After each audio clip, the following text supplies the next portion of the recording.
रयते मधुनी नव्या युगाचा माणूस आता झडतो आहे. वटवृक्षाच्या विशालतेचा मोहन भाला पडतो आहे. Good morning. पिछले लेक्चर में हमने एकलव्य कविता देखी थी कीर्ति चौधरी की।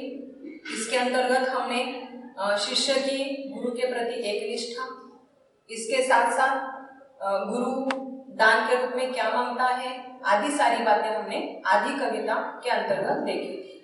तो इसके आगे गुरु जो है वो दान के रूप में अंगूठा मांगते हैं, परंतु शिष्य एकलव्य अपना मत किस प्रकार व्यक्त करते हैं, वे क्या क्या कहते हैं गुरु को, आदि सारी बातें हमें देखना बहुत ही आवश्यक है।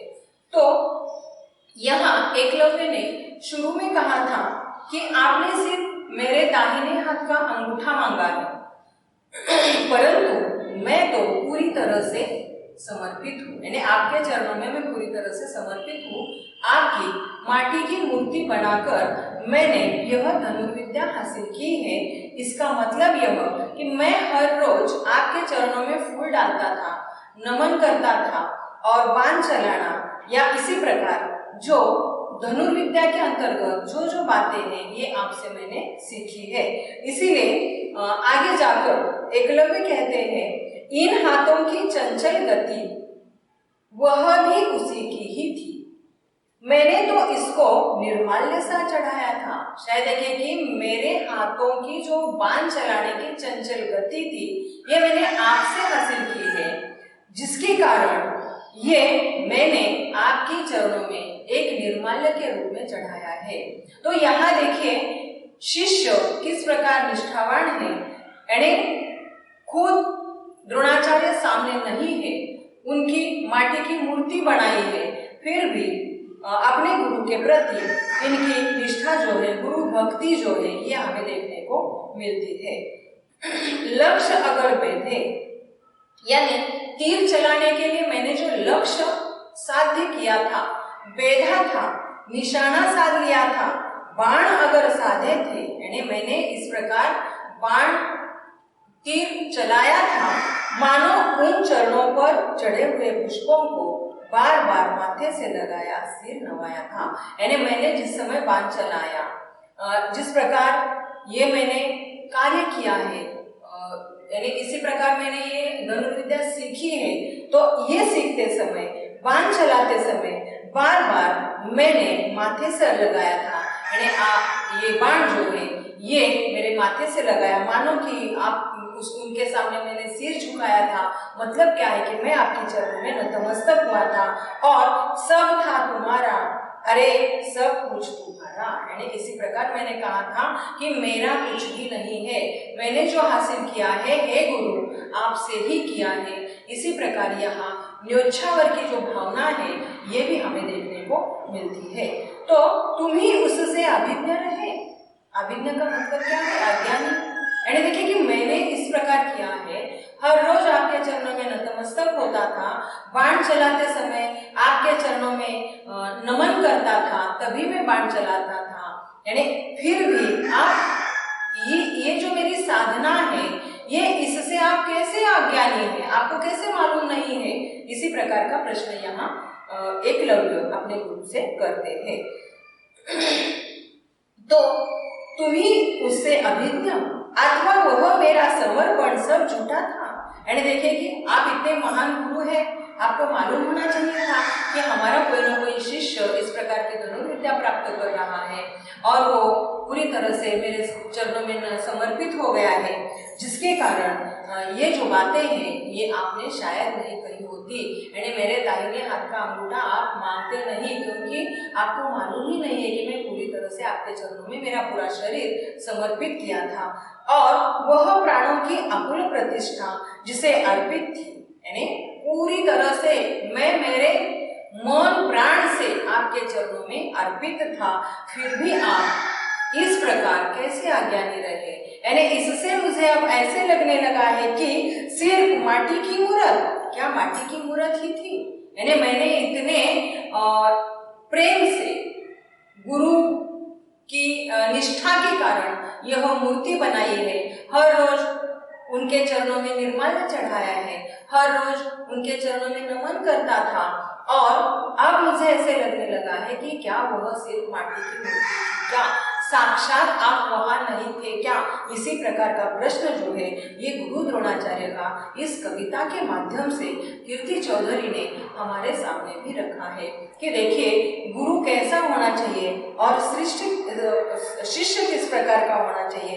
यानी यहाँ साहसी धनुर्धर एकलव्य जो है उसकी गुरु निष्ठा, गुरु भक्ति आज भी हमें याद आ जाती है। यानी वह जो ऐतिहासिक प्रसंग है, वह ऐतिहासिक प्रसंग जो है ये आज भी हमारी आंखों के सामने आ जाता है और हमें भी लगता है कि हाँ, सच में एकलव्य जो है वह सच्चे अर्थ में गुरु निष्ठा और गुरु भक्ति से परिपूर्ण है। तो इसी प्रकार यहाँ एकलव्य कविता के अंतर्गत कीर्ति चौधरी ने आज के समाज के लिए एक बहुत बढ़िया प्रसंग, एक बहुत बढ़िया बात रखी है कि गुरु शिष्य का रिश्ता, गुरु शिष्य का नाता जो है ये किस प्रकार का होना चाहिए। तो यहाँ आपको जो कविता है, यानी वैसे देखा जाए तो बहुत ही उपयोगी इस प्रकार की कविता है। तो यहाँ एक बात स्पष्ट हो गई है कि गुरु किस प्रकार के होने चाहिए और शिष्य हो तो एकलव्य जैसा हो, आदि सारी बातों को यहाँ कीर्ति चौधरी ने आपके सामने रखने की कोशिश की है। तो यहाँ अब हम आपकी अगली जो कविता है जिसका शीर्षक है बेजगह, तो यह बेजगह कविता जो है ये किस आशय को लेकर आ गई है। शायद देखिए कि एकलव्य कविता हमारी पूरी हो गई है, अब अगली कविता है बेजगह और इसकी कवयित्री है अनामिका।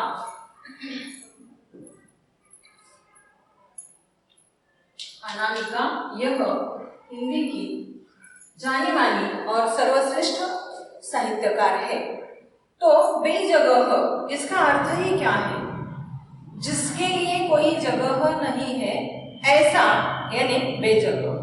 तो यहाँ इस कविता के अंतर्गत अनामिका हिंदी की सर्वश्रेष्ठ साहित्यकार जिनके बारे में या इनके व्यक्तित्व कृतित्व के बारे में हमें थोड़ी जानकारी लेना बहुत ही महत्वपूर्ण है, क्योंकि बहुपर्याय के अंतर्गत ये प्रश्न आ जाते हैं। तो अनामिका का जन्म 17 अगस्त 1961 मुजफ्फरनगर में हुआ है।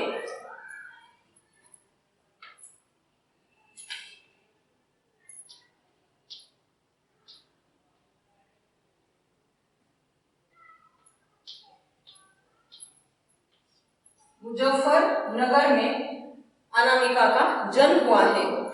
इसके साथ साथ इन्होंने अंग्रेजी विषय के अंतर्गत भी एमए किया है। इसके साथ साथ हिंदी में भी उन्होंने एमए किया है। इन्हें अंग्रेजी साहित्य के अंतर्गत डीलिट यह उपाधि मिल गई है। तो यहाँ ये हिंदी की सर्वश्रेष्ठ साहित्यकार है। इसके साथ साथ उन्होंने अंग्रेजी के अंतर्गत भी अपनी शिक्षा पूरी की है। तो इन्होंने साहित्य किस प्रकार का लिखा है इसके अंतर्गत देखेंगे तो सबसे पहले कविता संग्रह जो है वो है खुरदरी हथेलियां, गलत पते की चिट्ठी, दूध धान आदि कविता संग्रह उन्होंने लिखे हैं। और कहानी संग्रह के अंतर्गत एक ही कहानी है जिसका शीर्षक है प्रतिनायक। शायद ये बहुपर्याय के अंतर्गत पूछी जाएगी। अनामिका की डॉट डॉट कहानी प्रकाशित हो गई है क्योंकि ये एक ही कहानी है प्रतिनायक। इसके बाद उपन्यास के अंतर्गत भी उन्होंने अपना योगदान दिया है। साथ साथ संस्मरण, आलोचना इसके अंतर्गत भी उन्होंने अपनी लेखनी चलाई है।